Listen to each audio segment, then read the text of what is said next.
Oh my God, can you believe it, folks? I mean, one thing I'm very happy about is the world didn't end, but it's already February 2013. The only thing I'm not so happy about is because Uncle Sam is knocking our door and asking us for money.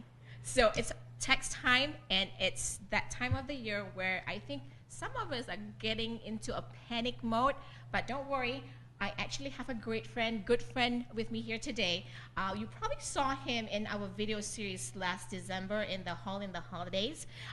He is Art Levy from the Roart Group, a financial expert, and he is going to share with us tips on how to prepare for filing for our taxes this year. So, welcome, Art. Glad to have you on our show again. Well, it's nice to be back. Thank you. Woohoo! So, Art, I am sure by this time, people are probably calling you up left and right, and they're going like, Art, help me, because I'm panicking. I didn't do a good job on my financial documents. Can you help me? Because I haven't prepared really for my tax season. So do you have any kind of like last minute advice, maybe, the few mistakes for small business owners they need to avoid? Well, first, let's understand something. There's no such thing as last minute in the tax preparation thing. Yeah. Tax returns, while they are due on April 15th, can be extended as late as October 15th. However, that extension of time is only an extension of time to file, not to pay. So you have to do some arithmetic and make some calculations to determine how much you think you're going to owe, and then pay it in with your extension. So that takes away a lot of the panic in all of this stuff. There's no penalty for filing late as long as you don't owe any money and you file the extension, of course. Okay. One of the things I advise everyone is to get themselves organized. Now, that can be lots of different ways. You can prepare your information on Excel. You can make up little columns of figures and wrap it up with adding machine tapes, if people still do that. There are lots of ways to do it. What you don't want to do is go to a tax preparer with a shoebox or a brown paper bag full of pieces of paper. Because my policy is always, if you come in to see me like that, I'm going to charge you by the pounds. By the pounds, I love that. Oh my God! But do you really get people who do that, Art? I mean, there are still people who think that accountants are supposed to do that.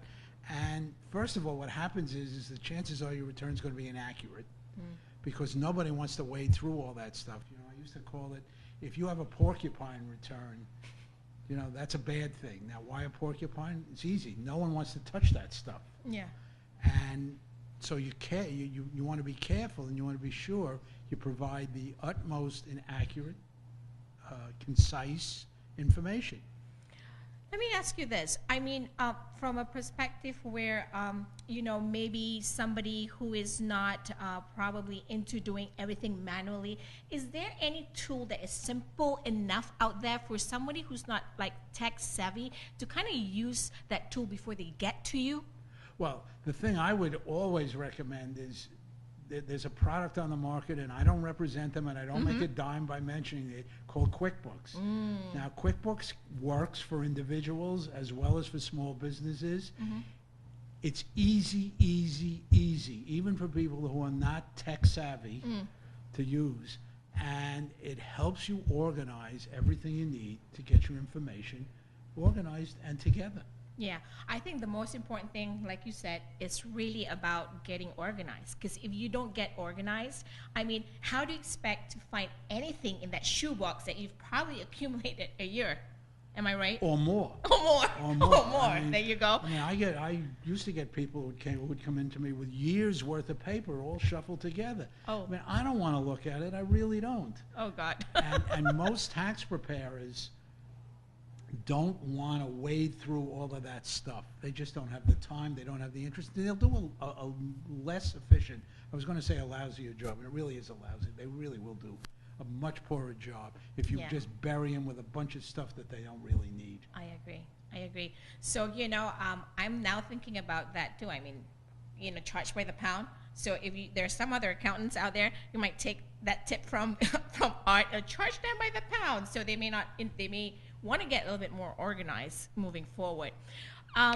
Is there really any shortcuts to doing this last minute filing? Well, again, I want to keep going back to this last minute thing. There's last minute is when you're sitting on October 1st and you're nowhere. Last minute in the middle of February is not last minute. One of the things I will caution people is that because of all the very, very late changes in the tax law and the stuff that Congress passed at the last possible minute after putting us through all that anguish, is that a lot of the tax software isn't up to date yet. So if you're deciding to do your own tax returns, whether it be TurboTax or H&R Block, whatever software you buy, be really sure that they have all the updates included. As of the 1st of February, it's unlikely that any of that stuff is going to be ready to go. Okay. So if I'm not tech savvy, and I'm sure there are a lot of us out there who's like that, in order to get organized, or maybe you can simplify maybe a 5-10 step process that can help us all kind of, have a checklist so that we can prepare ourselves for come April. Do you have anything Well, to we say? we actually have a list that we have pre-prepared that we're happy to make available to your audience. Awesome. So here's actually what's going to happen. We actually spoke to Art, and he has actually given us the green light that we're going to give you a copy of the list that he mentioned about, which is a list of things you need to know in preparation of filing for taxes. Here's how you would get your free copy. If you would actually fill out the form below, where in this link below, you would actually go there, click on it, and then fill out your name and email address, and that list will go directly to your email box. Well, thank you, Art, for sharing all your tips. Thank you, and good luck to you and Thank all you. of your audience in Thank getting you. through April 15th. No, we're all scared. But anyways, I just want to make sure that, if everybody wants to get in touch with Art from the Roart Group, we have his information down below. You can actually call and contact him right there. And feel free to email him your questions, and I'm sure he'll be more than happy. He won't charge you by the pound this time, but he definitely, will get in touch with you and answer your questions as best as possible. So thank you for watching ZZTV, the TV show that brings you a dash of passion to the perfect blend of ingredients for success and business in life. See ya. Bye.